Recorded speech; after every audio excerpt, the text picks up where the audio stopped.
Hello everyone, thanks for taking the rendezvous by joining us in this 12 p.m. bilingual newscast on Equinox Television. We begin the first part with you, Julembef Bissaï. Good afternoon. Bon après-midi à vous, Innocent Nazem. Mesdames et messieurs, bon après-midi. Merci de choisir Equinox Télévision pour vous informer.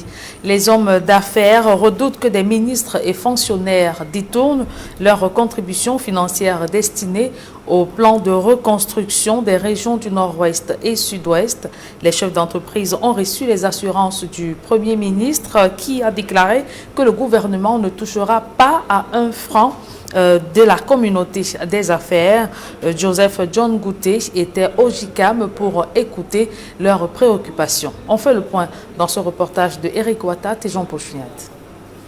Au laboratoire national de contrôle de qualité des médicaments et d'expertise, l'ANACOM, l'heure n'est pas à parler des médicaments. Au contraire, le personnel de cette structure laisse éclater sa colère à travers un mouvement d'humeur. Nous sommes là pour réclamer nos 4 mois d'arrêt de salaire. Nous sommes déjà à bout parce que chaque année depuis 3 ans, il faut qu'il y ait un mouvement d'humeur pour qu'on puisse rentrer en totalité de l'année de nos salaires. Au quotidien, les employés disent tirer le diable par la queue et crient leur désarroi à travers les messages contenus sur leur pancarte. Je n'arrive pas à bien gérer la maison, ça ne va pas. Même pour venir au travail, c'est tout un problème. Il faut payer le taxi, il faut manger, il faut nourrir la famille. Il n'y a pas les moyens, donc c'est très difficile. Et les bailleurs nous menacent de part et d'autre parce qu'il faut payer le loyer, il faut payer ceci, il faut payer l'électricité, il faut payer l'eau. Pour le personnel du LANACOM, il ne fait pas de doute que cette entreprise est en train de mourir. En ce moment où nous subissons le Covid-19, voilà cette entreprise qui est en train de mourir, alors que c'est le laboratoire national de contrôle de qualité des médicaments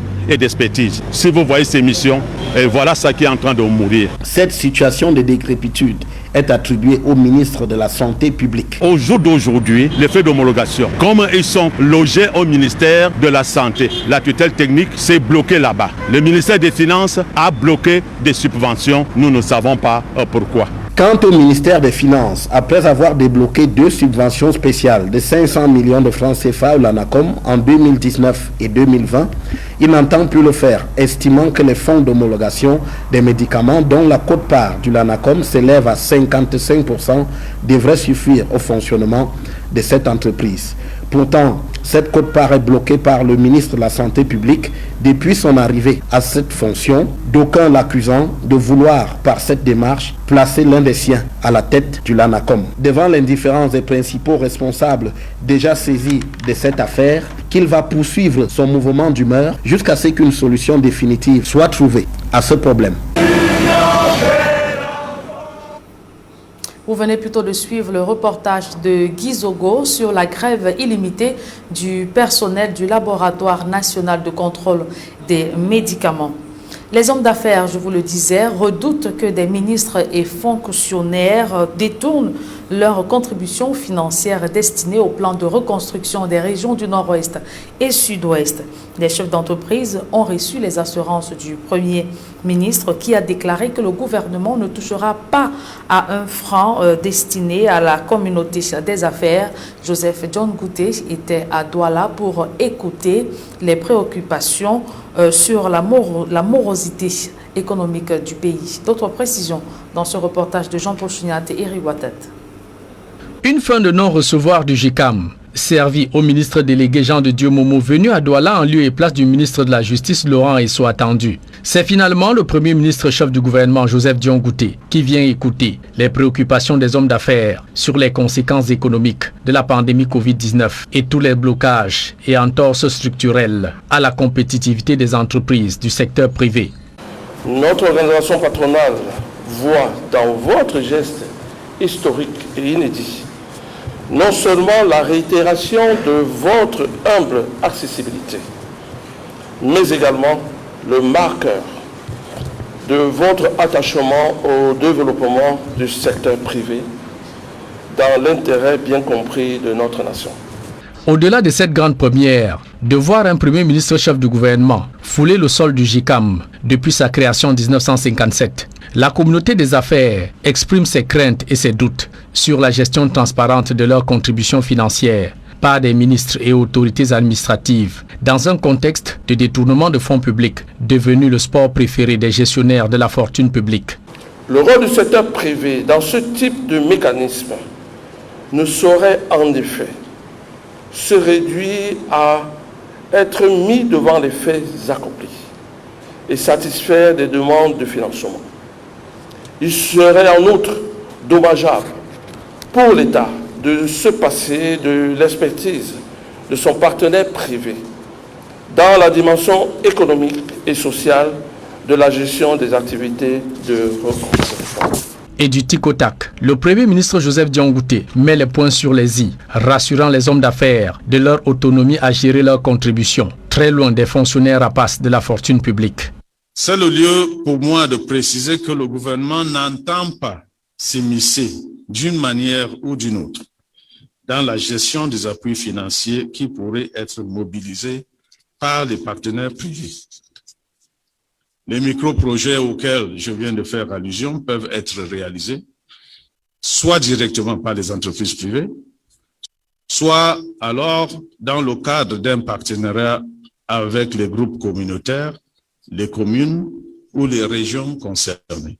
Dans ces échanges face à face, Premier ministre et hommes d'affaires, sur le plan de reconstruction des régions du Nord-Ouest et du Sud-Ouest, le coordonnateur national Paul Tasson lève toutes les suspicions d'opacité dans la gestion des 89 milliards de francs CFA de l'opération, précisant surtout qu'il n'a signature sur aucun compte bancaire, pour le moins contrôlé et géré par le PNUD, le Programme des Nations Unies pour le développement. Pour ceux des partenaires privés qui souhaitent contribuer à la mise en œuvre du plan présidentiel de reconstruction des régions du Nord-Ouest et du Sud-Ouest, je tiens à leur dire que la gestion des financements irrelatifs est assurée par le Programme des Nations Unies pour le développement. La crédibilité et le sérieux de cet organisme ne sont plus à démontrer. Du reste de la bouche du ministre Paul Tasson, l'assistance apprend que sur les 89 milliards de francs CFA mobilisés, 10 milliards 500 millions de francs ont déjà été collectés et 3 milliards 500 millions de francs dépensés depuis sa prise de fonction le 3 avril 2020 à la tête du plan national de reconstruction des régions sinistrées du Nord-Ouest et du Sud-Ouest. Principal handicap de cette mobilisation des fonds, l'impossibilité pour le ministre Paul Tasson de rallier les capitales des pays étrangers donateurs de ces fonds. À présent, un public reportage, Orange Cameroun met sur pied une assurance pour les revendeurs des services et produits Orange. Objectif, les soutenir dans leur activité quotidienne. Reportage.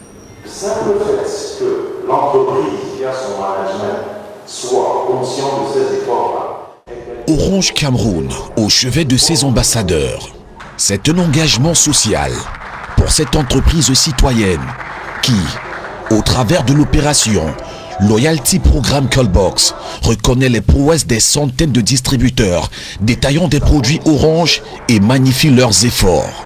Ces callboxers sont repartis sur tout l'étendue du territoire national, au nombre de 500, qui bénéficieront d'une assurance santé d'une durée d'1 an. Nous célébrons le Callbox.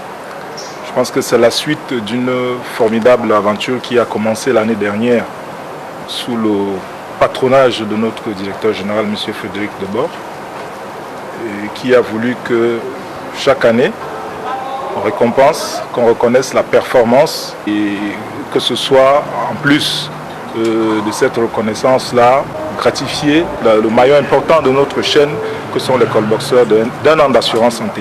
Cette préoccupation vient du constat selon lequel ces callboxers, maillon important à la fructification des bénéfices, tant pour Orange que pour leur propre compte, sont exposés aux intempéries dues au climat. Ce sont nos ambassadeurs auprès de nos clients finaux et parce qu'ils sont les plus exposés. Ils sont exposés au soleil, à la pluie. Donc nous ne pouvons pas être bien, comme je le disais tantôt, sans nous préoccuper de leurs difficultés. Une assurance qui est donc possible grâce à la coaction d'Orange Cameroun et la Banque Atlantique avec son produit Atlantique Assurance qui dans cette démarche propose une micro-assurance santé dans ce partenariat. Le partenariat entre Orange Cameroun et Atlantique Assurance et même le groupe Atlantique est effectivement très fort dans ce sens que Orange ayant défini la promesse de ramener ses clients à l'essentiel. L'essentiel pour nous étant actuellement quoi? La santé. La santé, c'est exactement ce qu'Orange offre aujourd'hui à ses détaillants qui définissent le socle même de la performance d'Orange Cameroun. Donc il est très important ce qu'on a fait aujourd'hui en donnant à plus de 500 points de vente une assurance santé et accident pour les aider au quotidien clairement à garder leur vie saine et sauve. La promesse est clairement tenue, l'essentiel est définitivement atteint. Pour de nombreux callboxeurs bénéficiaires, la récompense est le fruit d'une loyauté indéfectible et une discipline constante qui ne pouvait qu'auréoler ce travail d'ambassadeur de proximité. La différence au secret, c'est la persévérance parce que moi, je travaille avec une équipe en fait et il y a aussi l'ancienneté parce que c'est quelque chose que je fais depuis pratiquement 6 ans, 7 ans aujourd'hui. J'ai toujours souhaité qu'on me donne une assurance santé en fait parce que pour moi, la santé, ça va. Loyalty Programme Callbox est le nouveau programme de fidélité Orange. Ce programme se décline tout le long de l'année. On a plusieurs étapes. On commence par les récompenses lors de la rentrée scolaire, back to school. Nos callboxeurs reçoivent des kits scolaires. Ensuite, nous avons le 8 mars, où toutes les callboxeuses viennent défiler avec nous pour montrer leur attachement à la marque. Ensuite, on a les Callbox Awards. Et depuis l'année dernière, nous avons récompensé 100 de nos callboxeurs en leur offrant 1 an d'assurance maladie et santé. Orange Cameroun continue donc cette opération Loyalty Programme Callbox très prochainement dans d'autres localités après cette étape de Douala. C'est avec ce public reportage que nous mettons un terme à la première partie de ce journal. La seconde est en langue anglaise. Avec vous, Innocent Azek. Good day once again. Thank you, Julien. Good day once again, and to our viewers. Good day. Thanks for staying with us. 2 political scientists have shared their opinion on the the use of improvised explosive devices in the 2 English-speaking regions of Cameroon lately. According to Dr. Eta Ewane, who is a political scientist, he knows that the use of improvised explosive devices is clear indication, contrary to government's information that CAM is returning, that CAM is yet to return in the northwest and southwest regions. The situation is aggravating. On the other hand, Professor Elvis Ngolengole, former member of the government and equally supporter of the Biya regime, blames separatist fighters for the use of the IEDs and noting that it is gross crimes against humanity. Details in this report. With their activities normally, even on ghost town days declared by separatists, use of improvised explosive devices to attack enemies becomes rampant. Latest is discovery of 2 locally made bombs planted at the entrance of the Kumba main market and at a filling station still in Kumba in the southwest region. This comes to add to the ones discovered and detonated in localities in the northwest region and Ekok. This new form of attack has a message. It's an indication that the conflict is intensifying.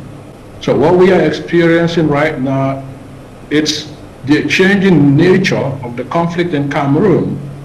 And if care is not taken with the 2 explosive devices discovered in Kumba, if care is not taken, this conflict will soon be urbanized. So we will see such explosive devices in other places. And explosive devices endanger lives of both civilians, Ambazonian fighters, and those of the soldiers of the Republic of Cameroon. The Biya regime and its supporters instead work on the blame and use of force path. What makes secession worse is that those who carry secession out engage in gruesome, barbaric methods of using weapons of mass destruction, bombs, be they artisanal or fabricated in industry. The use of bombs to kill people amounts to an act of mass destruction.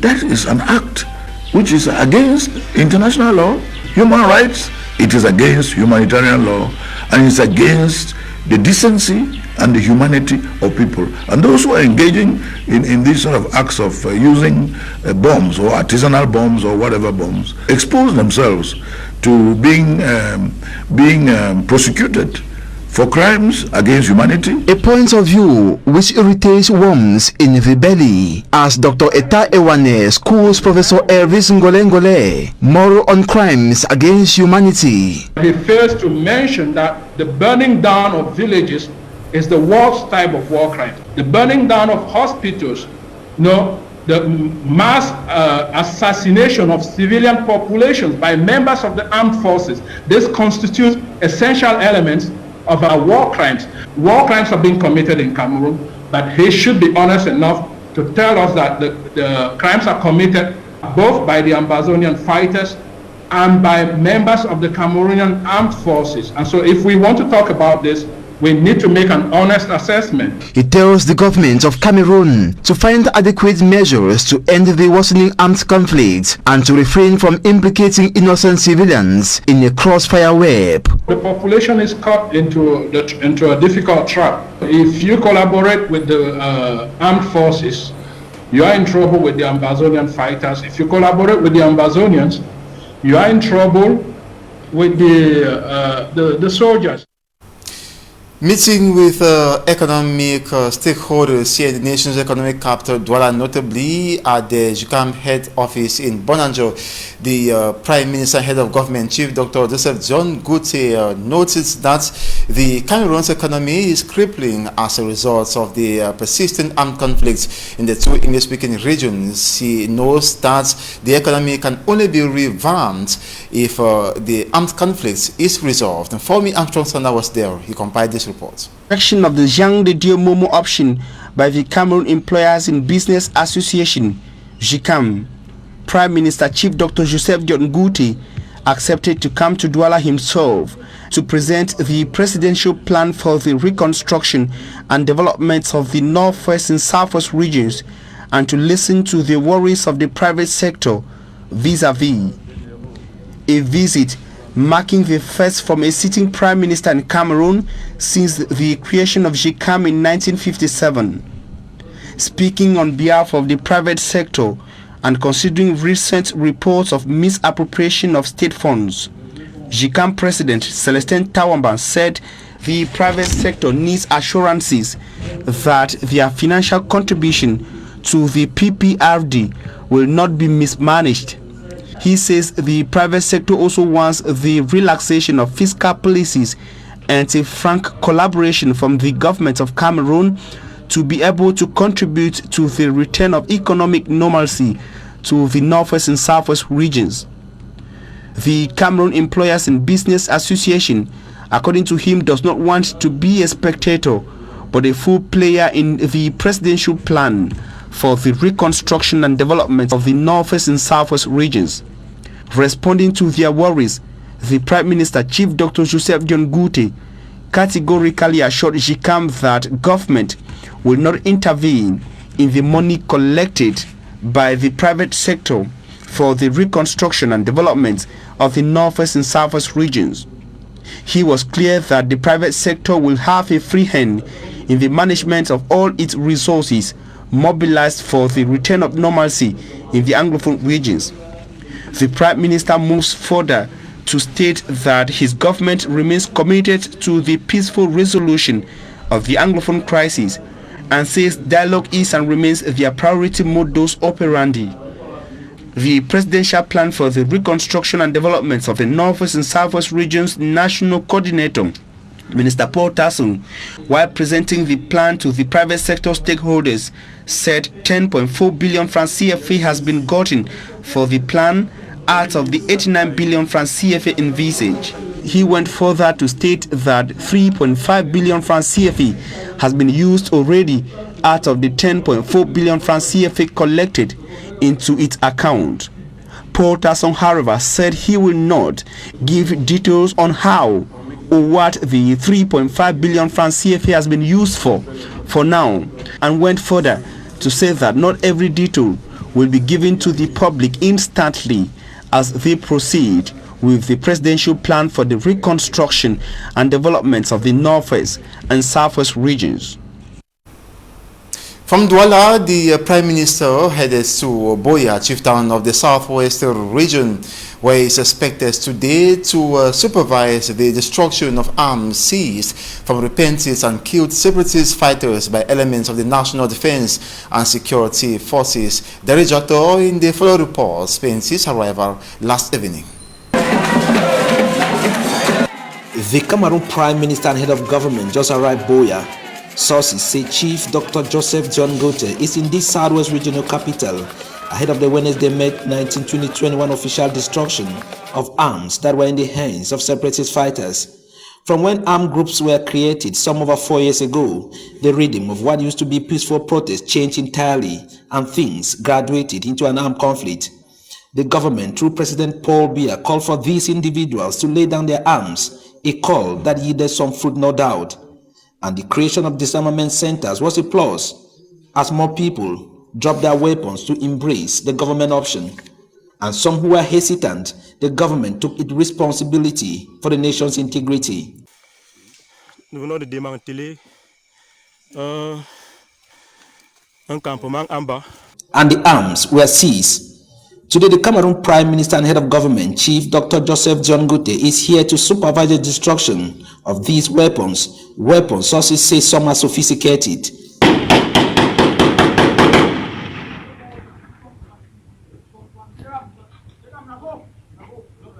The Cameroon PM will certainly meet with security bosses of the Southwest region, and it is expected that the head of government, among other things, will be briefed on this. The separatist fighters who came out on the street of Munya in Buea subdivision less than 1 week ago in broad daylight blocked the road and firing guns. Expectations are therefore high as the region await the message from the head of state through his head of government. The Cameroon government on many occasions has invited elite, religious and traditional rulers to make their children see reasons to drop their arms and embrace peace for a better nation, their nation. From the southwest region, we move over to the central region, notably in Makinene, where the population are facing a lack of potable water, electricity supply, as well as good roads. They are calling on the government of Cameroon to intervene and address their predicaments. Charles Ekume has details. The risk of electrocution at the Carrier neighborhood in Makinene is a serious problem. The population of this locality in the Bam and Inobu division of the Central region express worries and concern over falling electric poles and cables littered all over the area. We don't understand why Eneo Cameroon has just forgotten our subdivision, whereas we have a lot of electricity problems. These falling electric poles have been here since 2016. Some of these poles even destroyed homes. An electric pole is supposed to stay for at least 10 years before being changed, but no change has been done. Moreover, the people of Makinene continue to go for days and weeks without adequate power supply. At first, we used to spend more than 3 weeks in complete darkness before a team from the Eneo Electricity Company was deployed on the field. But even after all the work they did, we still continue to suffer power failure, most often from 6 p.m. to 8 p.m. daily. At one point, we even decided to protest on the issue. Traders in the locality also expressed their discontent with the condition. We, the traders of Makinene, are pleading with the government to install a bigger transformer in the locality. Difficult access to potable water is yet another problem in Makinene, as inhabitants are obliged to fetch and consume doubtful quality of water from streams and wells.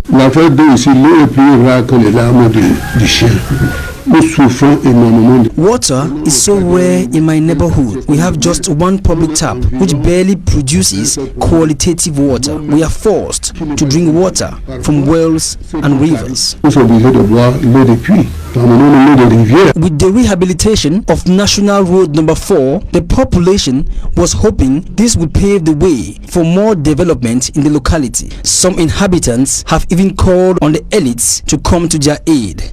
All these disturbing conditions faced by the inhabitants of Makenene may take time for this locality in the central region to hop onto the train of development. And that's it for the 12 p.m. bilingual newscast on Equinox Television this Wednesday. Thanks so much for watching. Do have a splendid day. Tomorrow is another day. God willing. Julien Beth, à demain. On se revoit demain 7h s'il plaît à Dieu. Innocent Nazé. Mesdames et messieurs, merci d'avoir suivi cette édition bilingue du journal. Retrouvez dans quelques secondes Florence Tchengue et Nadine Yambou pour votre quotidien santé.